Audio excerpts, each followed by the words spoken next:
Everybody together, great evening. Wonderful. The president of the parent club who was responsible for inviting me to this conclave 25, Mr. Narayanan, president of the Rotary Club of Madras South, other organizers, office bearers, and leaders of the vital Rotaract movement that energizes the youth across the world. Fellow speakers, other distinguished invitees, and above all, the members of this Rotaract Club, the alumni of the largest technological university in the world, the Anna University. I deem it a privilege to be present here on this occasion when young minds are being ignited with a spark of inspiration.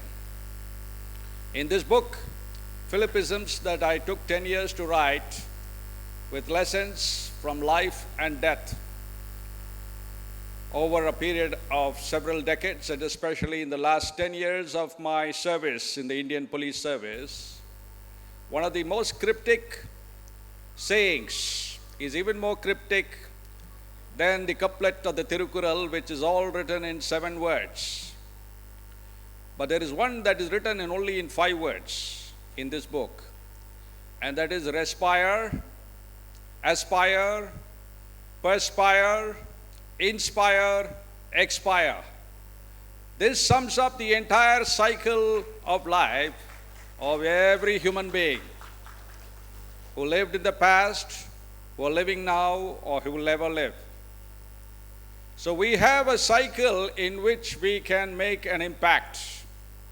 And if we miss any of these steps, if we do not aspire, we will not achieve. And if we do not achieve, we will not inspire. And the more challenges you have faced in achieving your aspiration, your goals and objectives in life, the more challenges you have faced, the more difficulties you have faced, the more inspiring it becomes. And yet another cryptic saying from this book is, change challenges us, but challenge changes us.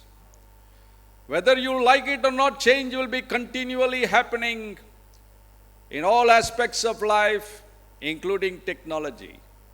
But when you take on an objective which is larger than life, that challenges your own faculties and abilities, your potential, then you grow to your highest level. This has been my experience, friends. A very ordinary student back in school, and I want to reflect on those days when I was a very ordinary student.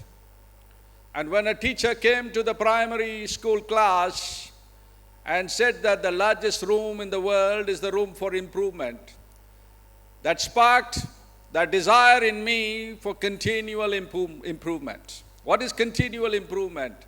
That is excellence. If you're not on the track of continual improvement, you cannot grow. Whatever be your level today, it doesn't matter.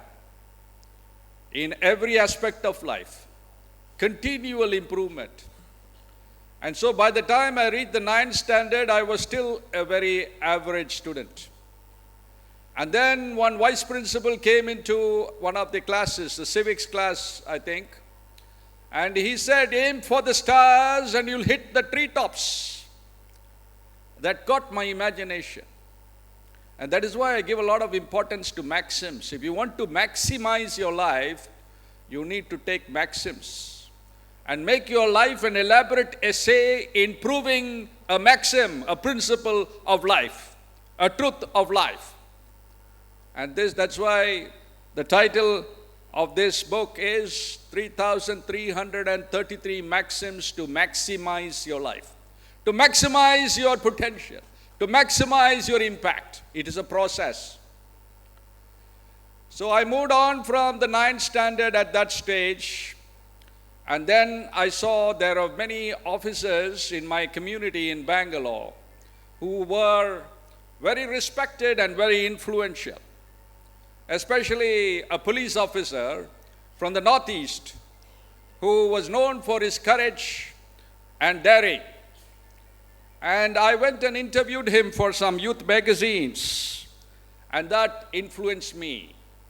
Leadership, my friends, John Maxwell, one of the greatest writers on leadership, says is influence, but I have modified it. That is the privilege you have when you come later to modify what the teachers taught before you. I have modified it to say leadership is positive influence. You cannot call a man like Hitler a leader. He is a Frankenstein. People who divide countries on the basis of narrow sectarian considerations of race, religion, language, and so on, are not leaders per se by this definition. You need to be a positive influence. So I wanted to be a positive influence in society, and though there were greener pastures overseas that beckoned me, I began to aspire for one of the All India services, the IAS, the IFS, or the IPS. And I began preparing in the 9th standard, not in terms of actually sitting down, but in terms of thinking about the process. You need to think about the process. Thinking is communication to yourself at the deepest level. And one of the deepest maxims in this book is just this: be at it to beat it. In the year 1981, I said I need to find a process, a thought process that will enable me to connect with a better version of myself, moment by moment, day by day, experience by experience. And I got part of the clue: be at it. 13 years of meditation on just 3 monosyllables, be at it, gave me the second half of this maxim: beat it. Be at it, beat it. In the year 1994, when I was the SP of Ramnath district in Tamil Nadu. So by the time I joined the IPS, I was ready for all these challenges. And you know, friends, the greatest tests on this planet came my way. There is no one on this planet who has gone through the experiences I've gone through, I can say. I drowned to death in the sea as a young IPS officer. And my boss, she cried out, "Oh God!" And God gave him, though he was an agnostic, though even an atheist or an agnostic in his most desperate moment will cry out to go God, proving the reality of God. And he got that inspiration that he can somehow revive me. And he breathed back literally life into me using CPR for the first time in his life. So I went through the water and I was not completely drowned. I drowned to death, but I was revived. But that experience prepared me for an experience, an ordeal by fire. Within another year or two, by the time I had finished my training, difficult training that we have in the IPS, the longest training for any service is the training of the IPS, which includes rock climbing, horse riding, weapons training, martial arts, yoga, you name it, apart from a whole array of internal subjects that prepares you to be an all-round leader in the police force. And so I was prepared for the challenges, but not the kind of challenges that I actually faced in the field. Because I was walking, this red carpet reminds me of that night of May 21st, 1991, when most of you would not have been born. I was a young ASP, not yet 30, and walking in front of the former pilot and former Prime Minister Rajiv Gandhi on the red carpet, 54 feet in length.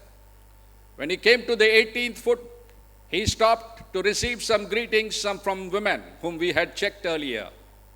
And at that time, a certain woman who carried a human bomb on her back a bomb filled with pellets, steel pellets, thousands of steel pellets to increase the lethal impact of the bomb so that it will kill more people than just the leader.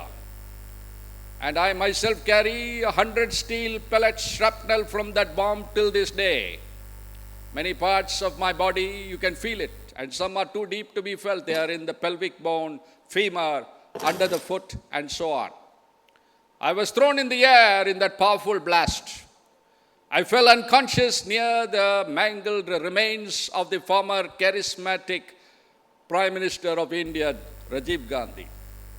Initially, I was unconscious, but then there are photographs showing me in slow motion, second by second, crawling past that body and falling into a VIP enclosure where my boss, the SP himself, had stumbled into.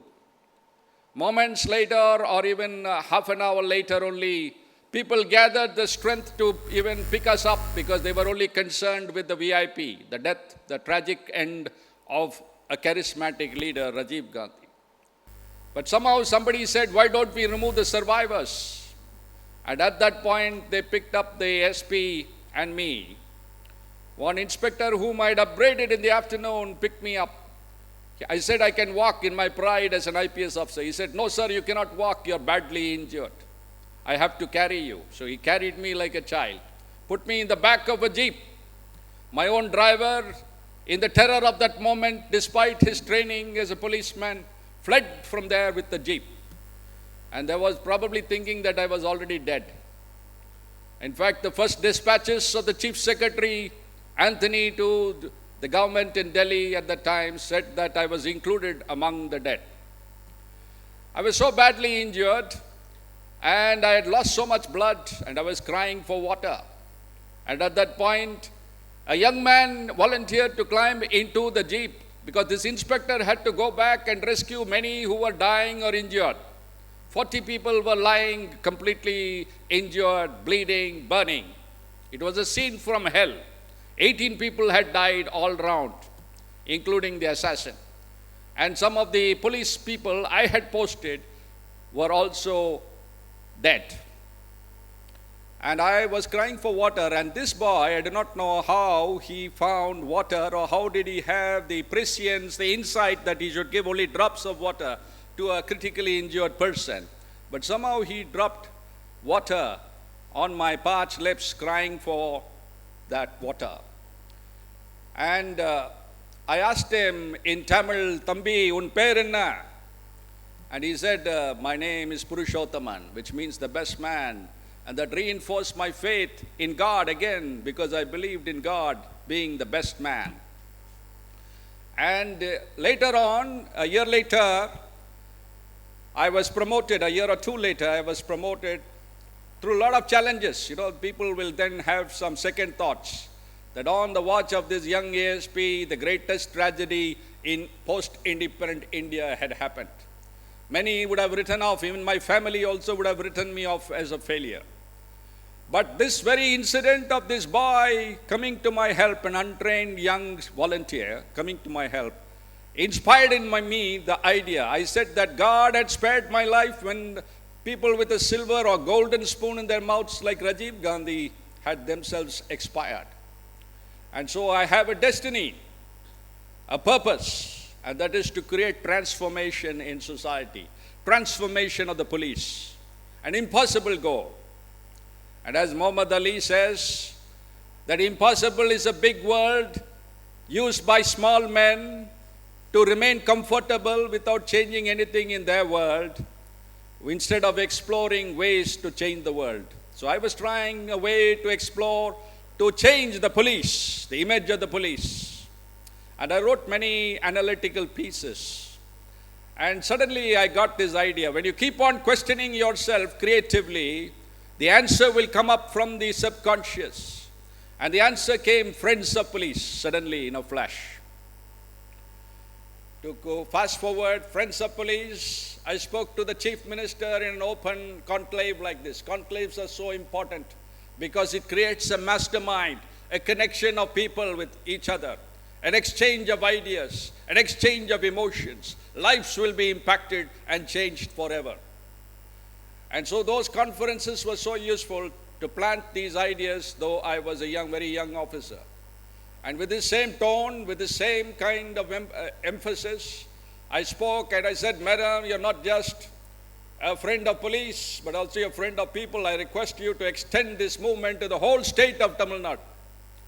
And an order was passed to extend for the first time in the history of the world, anywhere, an idea of a young officer impacting the whole state. Fast forward, this won the Queen's Award for Innovation, 15,000 sterling pound or 11 lakh rupees to set up a state-of-art training center in Chennai, which trained 1,50,000 police and these Friends of Police volunteers, people like you. And we had unique training programs which are not even available today to the corporate world. You see, in Anna University or in the corporate world, your training happens in the paradigm of knowledge first, skill next, attitude last. Education turns people into more educated crooks. I'm not saying all, but unless you give emphasis to attitude first, they will not develop the right skills. They will not develop the right knowledge. So attitude should be given first priority. So we changed the paradigm to ASK paradigm for the first time in the history of education and training anywhere in the world. And that led me further, this thought process, equilibrium thinking, be at it, beat it. I called it equilibrium thinking. I am the founder of equilibrium psychology. And many psychologists from different parts of the world have written to me, have called me and said this is a revolutionary approach to the mind. Young technology students, always remember technology is very important, but also remember that management is 95% psychology, only 5% technology.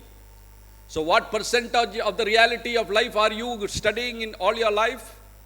What percentage? Tell me, give me an answer. What percentage of the total reality of life are you studying? Anybody? I said 95% is psychology.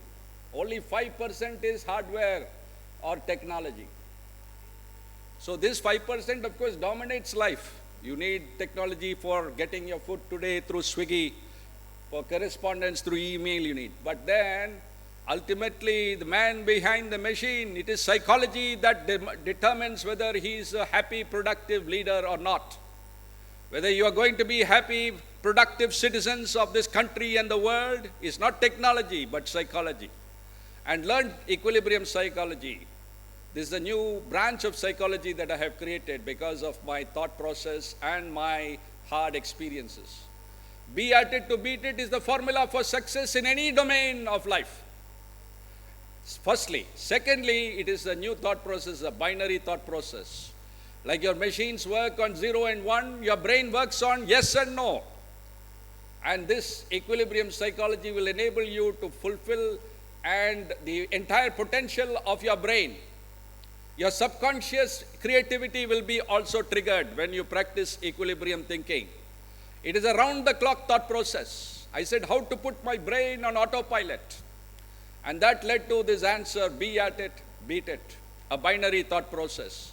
And this enabled me to, overcome the tremendous traumas that I suffered in 2 near-death experiences and millions of other hurdles. When you're in the bureaucracy and you try to be a pioneer, everybody puts hurdles in your ways. Your batchmates, your seniors, your juniors, your subordinates, everybody all virtually. So you can imagine the kind of hurdles they put in my path as I tried different ways, different initiatives which impacted the state. Social justice tea parties. I started when they posted me as IG Social Justice.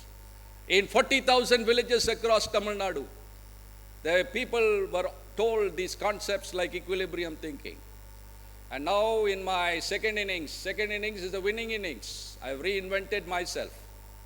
Retirement is not the end of life. The other day, a very successful urologist who earns 50 lakhs per month hanged himself because of ill health. And he said, I cannot continue with my career. And that shows the lack of understanding of the purpose of life. Even when your health fails, you can be useful. You can do things which will impact the world. Even if you retire, it is not the end of life. In fact, it is the beginning. I said I refired on 30th September 2021. Today I hold 3 jobs. I hold 3 jobs at senior levels in 3 large companies. One a multinational, another a very large public limited company, another an international company. I'm also the founder of my own startup, which is going to create the world's first wearable to measure the EEG and take readings from both the brain and from the wristwatch, like the Apple Watch does on my wrist today. A holistic X-ray of your mental and emotional health. So friends, improve your resilience quotient. Do not commit suicide the moment you do not achieve your goal. So many students in IIT and other institutes, we hear of them committing suicide. No student should commit suicide. Keep on trying. Failure is part of life. They may say we are successful, but our CV does not show the scores of failures that we have had in our lives. That built our resilience, and that gave us the inner courage to face more hardship. You cannot come into the echelons of leadership without hardship. I conclude with that saying. God bless. Nandri, Vanakkam. Thank you, sir, for your thoughtful and inspiring words. Your powerful and engaging message has truly resonated with everyone here today. As a gesture of our heartfelt thanks, we would like to present you with a memento. I would like to invite Dr. Anantakumar sir to the stage to present a token of our appreciation.